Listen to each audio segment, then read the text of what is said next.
Hello et bienvenue dans la Minute Beauté, le format express de Time to Glow pour tout comprendre sur les cosmétiques. Rétinol, vitamine C, AHA, double nettoyage et autres ingrédients, techniques, concepts dont vous avez entendu parler sans vraiment savoir ce que c'est, à quoi ça sert ou s'ils sont faits pour vous. Ici, je décrypte les tendances en solo au micro et vous donne les clés pour adopter la routine qui vous sublimera. Alors, prête à briller ?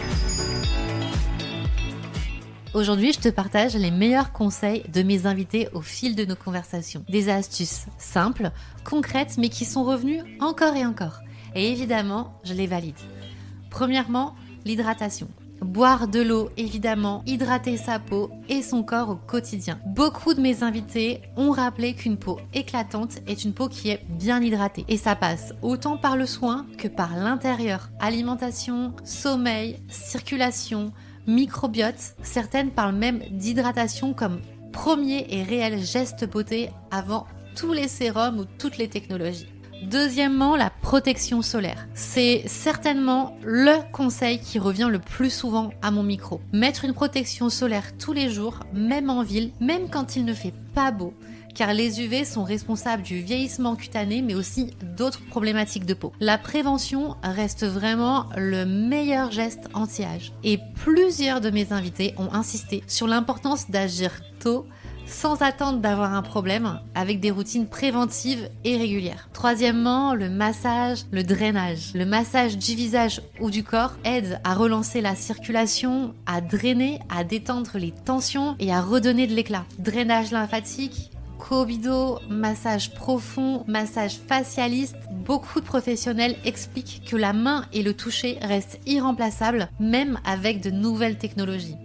Certains invités parlent même de quelques minutes par jour comme un vrai game changer pour avoir du glow, éviter le gonflement et le relâchement cutané. En 4, le stress, les hormones, l'inflammation. Beaucoup de problématiques de peau sont liées au stress, aux hormones et à l'inflammation. De teint terne, l'imperfection, la fatigue, des douleurs ou des gonflements, voire même la perte de cheveux. Le conseil qui revient souvent de la part de mes invités, c'est apprendre à écouter son corps, mieux dormir, ralentir, prendre des grandes respirations, bouger pour se sentir bien. Il faut arrêter de banaliser certains signaux comme des petites douleurs ou un épuisement qui est chronique. Cinquièmement, c'est l'alimentation et l'équilibre intérieur. La beauté se joue aussi et évidemment dans l'assiette. Plusieurs invités expliquent à quel point l'alimentation, le microbiote intestinal et l'équilibre global influencent directement sur la peau, l'énergie et même la confiance en soi. On parle aussi beaucoup d'équilibre plutôt que de restriction. Il faut nourrir son corps, prendre soin de son énergie et créer des habitudes durables. Minimalisme et régularité, c'est souvent revenu aussi. Pas besoin de te créer une routine avec 15 étapes dans ta salle de bain. Ce qui compte le plus, c'est la régularité.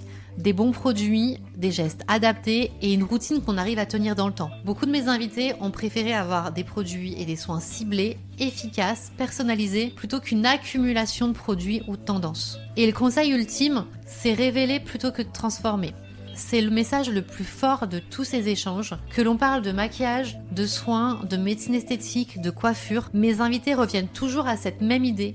Révéler une personne plutôt que la transformer. Sublimer sans effacer. Prendre soin sans chercher la perfection.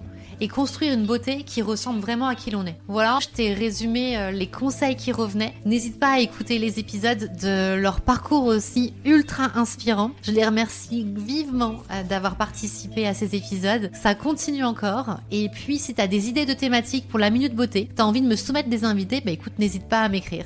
Merci d'avoir écouté. Et puis, je te dis à très bientôt. Bye bye. Merci d'avoir écouté la Minute Beauté. J'espère que la thématique du jour est maintenant plus claire pour vous. Si vous avez des questions, des retours, des suggestions thématiques, n'hésitez pas à me contacter sur Instagram, time2glow.podcast. À bientôt!